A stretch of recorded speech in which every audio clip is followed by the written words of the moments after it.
मेरे प्यारे साथियों, वाहिगुरु जी का खालसा, वाहिगुरु जी की फतेह। धन धन साहिब श्री गुरु अर्जन देव जी महाराज की पावन वाणी, श्री सुखमनी साहिब जी की लड़ीवार विचार चिंतन अर्थ चल रहा है, जिसके अंतर्गत अभी तक हमने 7वीं अष्टपदी के 6 पौड़ियों की विचार की है। आज 7वीं अष्टपदी की 7वीं पौड़ी का विचार करेंगे। इसके अंदर श्री गुरुदेव जी महाराज हमें क्या उपदेश कर रहे हैं, आओ हम चित्त वृत्तियां एकाग्र करके इसको श्रवण करें। पौड़ी इस प्रकार से आरंभ हो रही है। साध के संग सनो हर नाव। अभी तक सारा ही जो विषय है वह साध के संग का विषय चल रहा है। सत्संग का जो महात्म है, सत्संगत का जो महत्व है, जो गरिमा है, उसको विस्तार से इस अष्टपदी में पंचम पातशाह महाराज फरमान कर रहे हैं। कहते हैं, साध के संग सुनो हर नाव। साधु के संगत में रह के या संत के संगत में रह के उस प्रभु के नाम को, हर नाव, हरि का नाम सुनो, परमात्मा का नाम सुनो। सुनना भी एक भक्ति है, जिसको श्रवण भक्ति कहा गया है। सुनना भी कठिन है। इस प्रकार से प्रभु के नाम को श्रवण करो, वह करता है जो साधु के संगत में रहता है। आगे कहते हैं, साध संग हर के गुण गाओ। साधु के संगत में रहने से हरि परमात्मा के गुणों का गायन करो। याद भी करना है, जपना भी है और गायन भी करना है। जिसको गाने की कला मिली है वह कीर्तन करके प्रभु का जो संकीर्तन करें और प्रभु का नाम जपें। फिर कहते हैं, साध के संग न मनते बिसरे।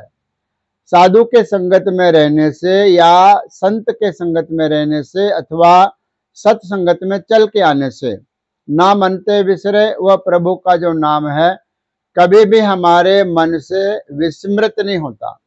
विस्मृत नहीं होता अर्थात जो जीव है, जिज्ञासु है, गुरसिक है, वह प्रभु के नाम को विस्मृत नहीं करता अथवा भूलता नहीं है, अथवा हमेशा याद करता है। फिर कहते हैं, साध संग सर पर निस्तर। साधु की संगत में रहने से, सर पर का अर्थ है निश्चय ही, जरूर ही, निश्चित रूप में निस्तर इस भवसागर को पार कर लेगा।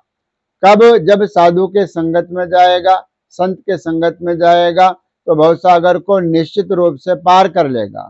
फिर कहते हैं, साध के संग लगे प्रभु मीठा।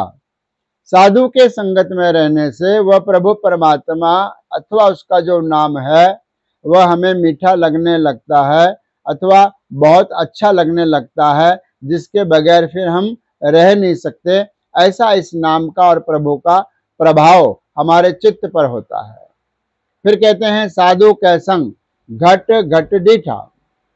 साधु की संगत में रहने से या संत के संगत में रहने से वह प्रभु परमात्मा जो है पहले स्वयं में ही नजर आता था, अब घट घट डीठा, हर एक के हृदय में, घट का अर्थ है हृदय, हर एक के हृदय में वह प्रभु परमात्मा ही इस जिज्ञासु को नजर आता है जो संत के संगत में जाता है।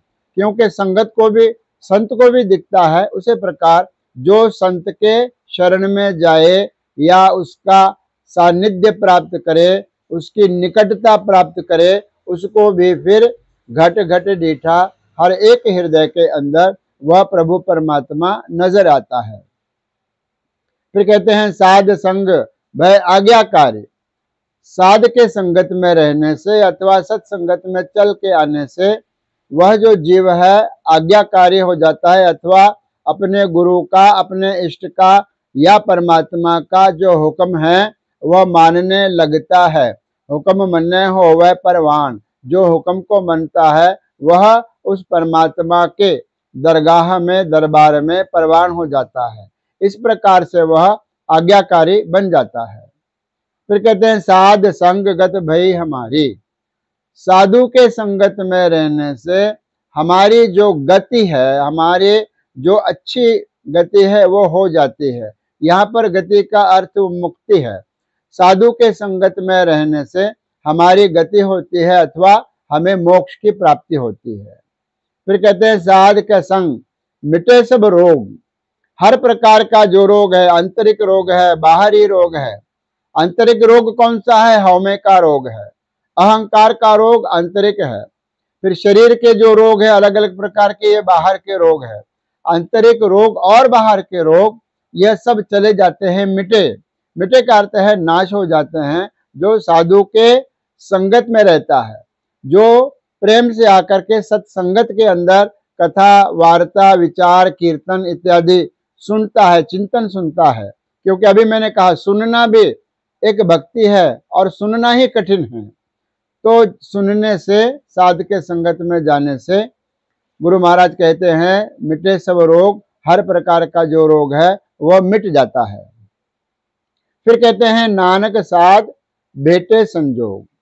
गुरु महाराज अंतिम पंक्ति में गुरु नानक देव जी महाराज के नाम की मोहर ला करके कहते हैं पंचम पातशाह जी के साध भेटे संजोग। वह जो साधु है वह अच्छे किस्मत से मिलता है। भेटे संजोग, संजोग का अर्थ है जिसका भाग्य बहुत अच्छा है। बहुत अच्छे संजोग से क्या मिलता है? वो साधु का जो संग है वह मिलता है। अगर साधु का संग मिल जाए तो परमात्मा को मिलने का जो मार्ग है वह प्रशस्त हो जाता है, वह खुल जाता है। ऐसे प्यारे विचार 7वें पौड़ी में गुरु महाराज ने बख्शिश की है। यह सबके हृदय में बसे, यही अरदास।